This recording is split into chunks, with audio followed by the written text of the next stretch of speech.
what I did is I went into my county building department with my very pretty simple sketches. And I said, so I want to do this. What do I need to do? Will you accept these or whatnot? And they said, well, you need to give us plans that are stamped by an architect. And so I said, okay, off I go to an architect.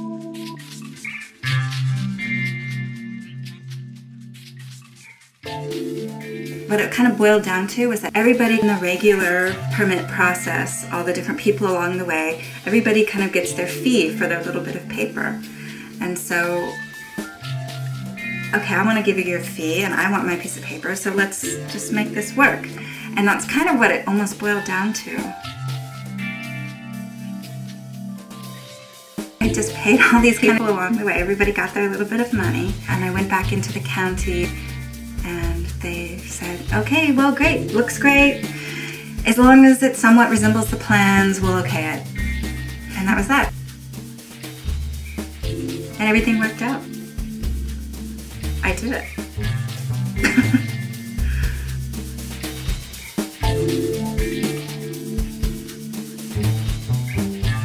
I have been fortunate enough to live in this incredible space here in Vancouver in this very, very large garden. So we had the space to build a small cob structure, so we thought, let's do it. To date, there had not been a cob house built in Vancouver, so it was the first one. So we thought this is a great opportunity to do something in the city.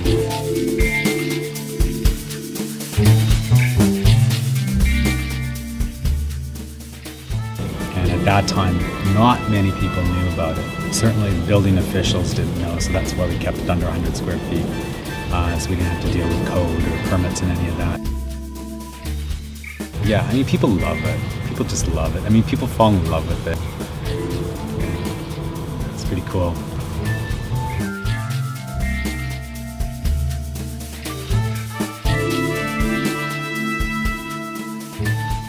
After this project, I worked with the community garden group, and we put a proposal together to build a small gathering place in one of the local community gardens.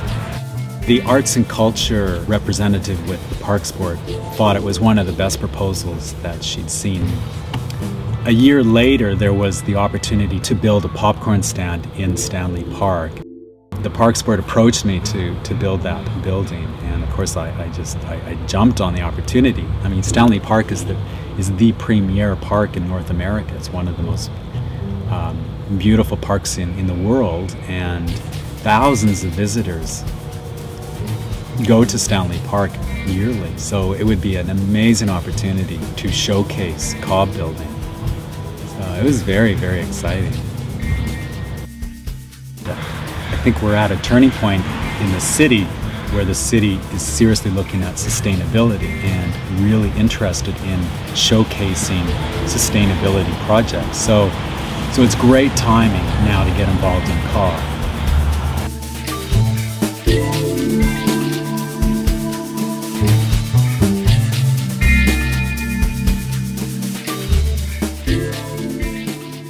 Having the city get behind it and support it to the degree that they have legitimizes cob in a way that we haven't seen before at that level.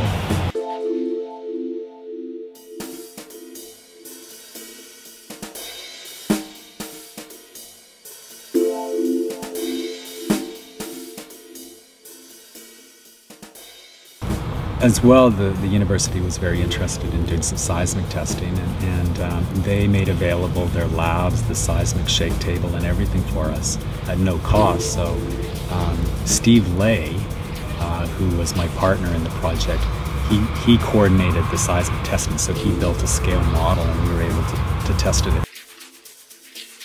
The main thing for the earthquake design, we managed to conscript Professor Carlos Ventura at the university, who was engaged in building a rather large shake table for testing buildings and elements of buildings in earthquakes, and prevailed upon him to test our cob building.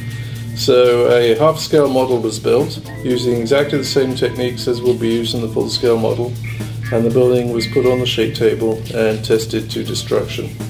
And I will say it defied all expectations and survived the testing very well, until they put on an earthquake that was about 3 times the maximum credible earthquake that could possibly occur in Western Canada, and managed to crack the thing up. Even at that stage it didn't actually collapse, but parts of the walls fell out.